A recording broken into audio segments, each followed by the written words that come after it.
हाय बच्चों, कैसे हो आप लोग। मैं आज आपके लिए एक नया वीडियो फिर से लेकर आया हूं और ये वीडियो क्लास 6 का चैप्टर 3 से है। चैप्टर का नाम है मोशन ऑफ द अर्थ। इस चैप्टर में हम लोग बहुत सारी चीज़ें पढ़ने वाले हैं। देखते हैं इंट्रोडक्शन में कौन कौन सी चीज़ें दी गई हैं। We are going to study in this chapter. इस चैप्टर में हम लोग पढ़ने वाले हैं रोटेशन, रेवोल्यूशन, सीजन और मोमेंट के बारे में, ठीक है ना। और भी चीज़ें हम लोग इस चैप्टर में अध्ययन करेंगे।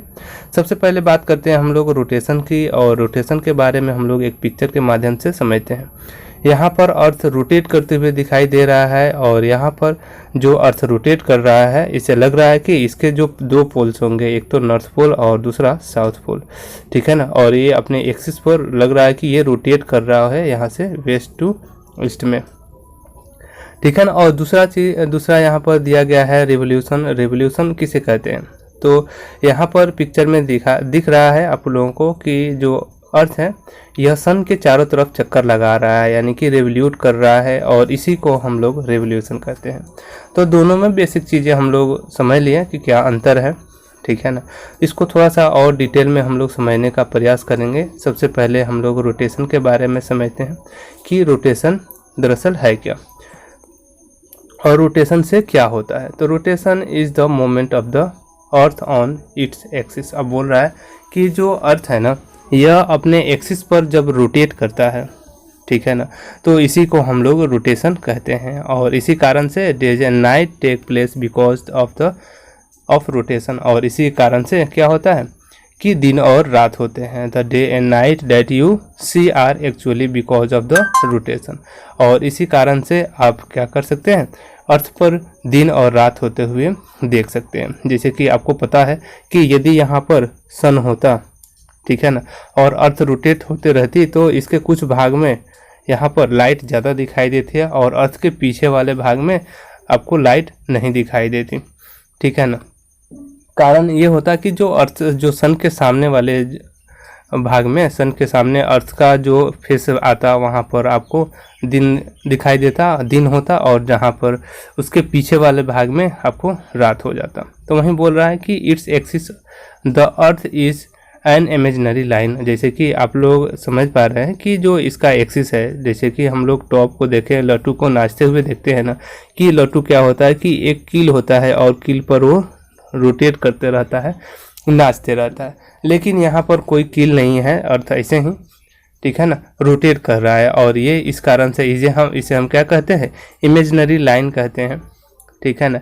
Has axis tilted an angle of 66.5 degrees with its optical plane. अब यहाँ पर ऑप्टिकल प्लेन का मतलब यहाँ से जो ये प्लेन है ना, प्लेन इससे रखा गया है, कहा गया है, और यहाँ से ये 66.5 डिग्री पर ये झुका हुआ है। और यहाँ पर जो इसके नॉर्थ पोल है, नॉर्थ पोल और साउथ पोल के बीच, यहाँ पर नॉर्थ पोल से देखें तो ये आपका 23.5 डिग्री पर ये झुका हुआ रहता है, और यहाँ पर ऑप्टिकल प्लेन से 66.5 डिग्री पर झुका हुआ रहता है। ये काफ़ी इम्पोर्टेंट है, आप लोग इसको थोड़ा सा समझ लीजिएगा कि the circle that divide the day from night on the globe is called circle of illumination. अब देखिए, अर्थ को हम लोग दो पार्ट में बांट सकते हैं। एक तो वह भाग जहाँ पर दिन है, और एक वह भाग जहाँ पर रात है, जहाँ पर सनलाइट अभी नहीं पड़ रहा है,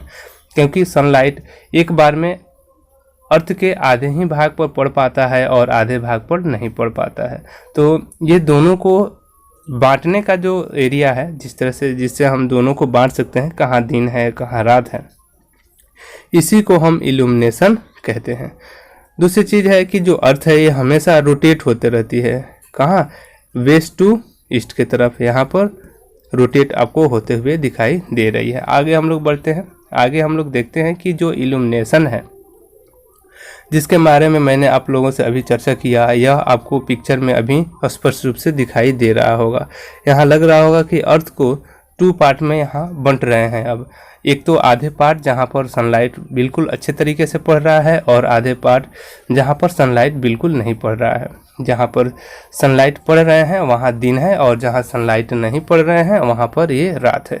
यहाँ पर जो अर्थ आपको दिख रहा है, ये अर्थ काफ़ी तेज़ी से रोटेट हो रही है, लेकिन दरअसल जो रियल जो अर्थ है ना, यह 24 आवर्स में 1 टाइम से ही रोटेट हो पाता है, ठीक है ना।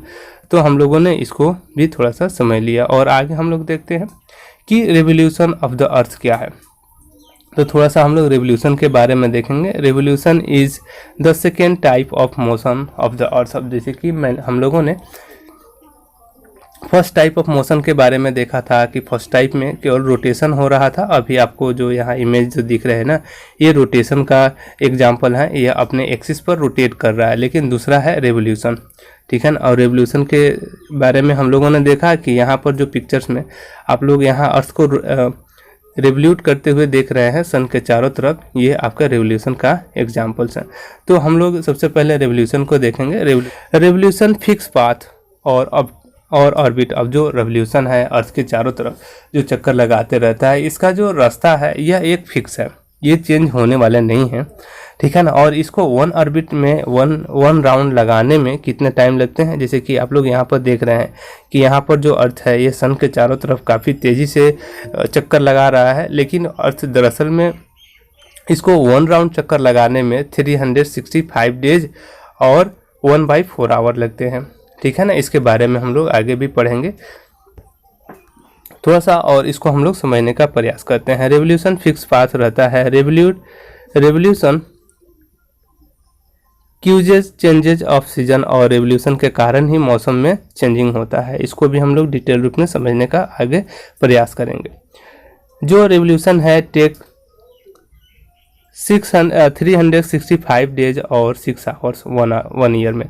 और यह जो 1 ईयर का जो टाइम दिया गया कि 1 ईयर कितने दिन का होते हैं, तो 1 ईयर 365 डेज और 6 आवर रखा जा सकता था, लेकिन यह 1 डेज में कंप्लीट नहीं हो रहा था। इसी कारण से हम लोगों ने क्या किया, 6 आवर को 4 ईयर्स में 24 आवर्स हो जा रहे हैं, ठीक है ना। इसको ऐड करके तो हम लोगों ने क्या किया कि इसको 4 आवर्स के बाद एक लीप ईयर में चेंज कर दिया। तो इसको भी हम लोग आगे पढ़ेंगे, ठीक है ना। तो चलिए आगे बढ़ते हैं और देखते हैं कि लीप ईयर और जनरल ईयर में क्या अंतर है। तो यहाँ पर लीप ईयर के बारे में हम लोग देख रहे हैं कि a year which has 366 days instead of 365 days is called a leap year. अब बोल रहा है कि जब 365 डेज जो होता है ना जनरल ईयर में, उससे यदि एक दिन बढ़ जाता है और ये 366 डेज जब हो जाता है, तो इसे हम लीप ईयर कहते हैं। और यह मुख्य रूप से 4 आवर्स में एक बार आता है। हर चौथे साल 366 डेज का ईयर आता है, जिसे हम लीप ईयर कहते हैं, ठीक है ना। द अर्थ टेक्स 365 इंटीजर 1/4 days revolve around the sun. अब इतने आवर्स इतने दिन लगते हैं अर्थ को सन के चारों तरफ चक्कर लगाने में। जैसे कि आप लोग पिक्चर में यहाँ पर देख रहे हैं कि अर्थ काफ़ी तेज़ी से सन के चारों तरफ चक्कर लगा रहा है, लेकिन ये दरअसल यह बात है कि अर्थ जो है सन के चारों तरफ एक बार चक्कर लगाने में इसके 1 ईयर लग जाते हैं। The 6 hour saved every year added the make 24 hours. अब हम लोग क्या करते हैं कि हर साल 6 आवर को सेव करते हैं, और ये सेव होते होते जब 4 आवर्स हो जाते हैं तो इसे हम एक दिन ऐड कर लेते हैं। जो आपका फरवरी मंथ है ना, फरवरी जनरल मंथ होता है 28 डेज का, लेकिन जब लीप ईयर होता है तो उस समय ये फरवरी में 1 मंथ बढ़ जाते हैं और ये 366 डेज का हो जाता है। तो एक और क्वेश्चन आता है समर सोलेस्टिक का। तो समर सोलेस्टिक ऐसे हम कहते कैसे हैं ना, तो देख लेते हैं समर सोलेस्टिक है क्या। It is the position of earth when the rays of sun fell directly on the tropic of cancer. अब बोल रहा है कि जो अर्थ का जो ट्रॉपिक ऑफ कैंसर है ना, जो 23.5 डिग्रीज पर नॉर्थ या नॉर्थ में जो ट्रॉपिक ऑफ कैंसर होता है, तो उसे हम क्या कहते हैं, जब वहाँ पर सन रेज सीधी पड़ती है तो इसे हम क्या कहते हैं, इसे हम समर सोलेस्टिक कहते हैं। Is large position of northern hemisphere experience more heat and light. अब बोल रहा है कि इस समय समर सोलेस्टिक में क्या होता है कि जो नॉर्थर्न हेमिस्फीयर होता है यहाँ पर सबसे ज़्यादा मात्रा में लाइट और हीट पड़ती है। Hence it is the summer in the northern hemisphere. और इसी कारण से जो समर में इसी कारण से जो नॉर्थर्न हेमिस्फीयर होते हैं इस वहाँ पर काफ़ी ज़्यादा गर्मी पड़ती है, ठीक है ना। और यहाँ पे क्या कह रहा है कि its in this position the north pole is tilted toward the sun. अब इस समय क्या होता है कि जो नॉर्थ पोल होता है ये किसके तरफ झुका हुआ होता है, यह नॉर्थ पोल सन के तरफ झुका हुआ होता है। जैसे कि आप लोग पिक्चर में यहाँ पर देख पा रहे हैं कि जो नॉर्थ पोल है यह सन की तरफ झुका हुआ है। During this period days are longer and nights in the northern hemisphere. अब बोल रहा है कि और इसमें क्या होते हैं कि दिन काफ़ी बड़े होते हैं और रात छोटे होते हैं। कहाँ पर, ये भी नॉर्थर्न हेमिस्फीयर में, क्योंकि नॉर्थर्न हेमिस्फीयर में दिन ज़्यादा बड़े ही होंगे। It Qs on 21 June in the northern hemisphere. और ये कब होता है, और यह मुख्य रूप से 21 जून को होता है। आगे हम लोग बात करते हैं अगले टॉपिक विंटर सोलेस्टिक। और विंटर जो सोलेस्टिक है यह उसका समर सोलेस्टिक का उल्टा होता है, क्योंकि इसमें its position of the earth when the rays of the sun fall directly of the tropic of Capricorn. अब एक तो हम लोगों ने देखा था समर सोलेस्टिक में जो ये नॉर्थर्न हेमिस्फीयर थे जिसमें ट्रॉपिक ऑफ कैंसर आते थे, वहाँ पर सनलाइट इस समय क्या होती थी, सीधी पड़ती थी। लेकिन विंटर सोलेस्टिक में जो साउथ पार्ट में जो होते हैं ना ट्रॉपिक ऑफ कैप्रिकॉर्न, यहाँ पर जो 23.5 डिग्री पर जो साउथ पार्ट में होते हैं ट्रॉपिक ऑफ कैप्रिकॉर्न, यहाँ पर सनलाइट काफ़ी सीधी पड़ती है और इसी कारण से यहाँ पर क्या होता है, इस कारण से यहाँ पर विंटर सोलेस्टिक मनाया जाता है। यह कहा जा सकता है a large position of the southern hemisphere gate A light from. अब यहाँ पर एक जो समय होता है साउथर्न हेमिस्फीयर में, यहाँ पर सनलाइट काफ़ी तेज पड़ती है। Winter in the northern hemisphere, winter in the northern hemisphere its position the north pole is tilted toward the sun. और इस समय क्या होता है, जो नॉर्थ पोल होता है, ठीक है ना, टिलेड अवे फ्रॉम द सन। अब यहाँ पर जो नॉर्थ पोल होता है यह सन से काफ़ी दूर होता है। अब यहाँ पर इक्विनेक्स के बारे में हम लोग पढ़ेंगे। इक्विनेक्स क्या है, ऑन द 21 मार्च। अब ये 21 मार्च और 23 सितंबर का ये जो दिन होता है यहाँ पर इक्विनेक्स को देखने को मिल जाता है। यानी कि ये ऐसा दिन होता है, यह ऐसा समय होता है जो दिन और रात दोनों यहाँ पर बराबर होते हैं।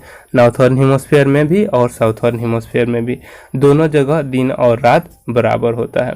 यहाँ पर जो डायरेक्ट रेज होता है ना, sunrays fall on the equator, ये जो सनरेज है डायरेक्ट इक्वेटर पर पड़ता है। At this position neither of the poles is tilted toward the sun. और इस ये जो समय होता है तो नहीं यह सन की तरफ झुका हुआ होता है इसके पोल, और नहीं सन से दूर हुआ होता है। और इस कारण से दिन और रात क्या होते हैं, इस कारण से दिन और रात दोनों बराबर होते हैं। जब दिन और रात दोनों बराबर होते हैं तो उसे हम क्या कहते हैं, इसे हम इक्विनेक्स कहते हैं। तो चलिए आगे हम लोग बढ़ते हैं। आगे बस इतना ही। ये चैप्टर आप लोगों को कैसा लगा,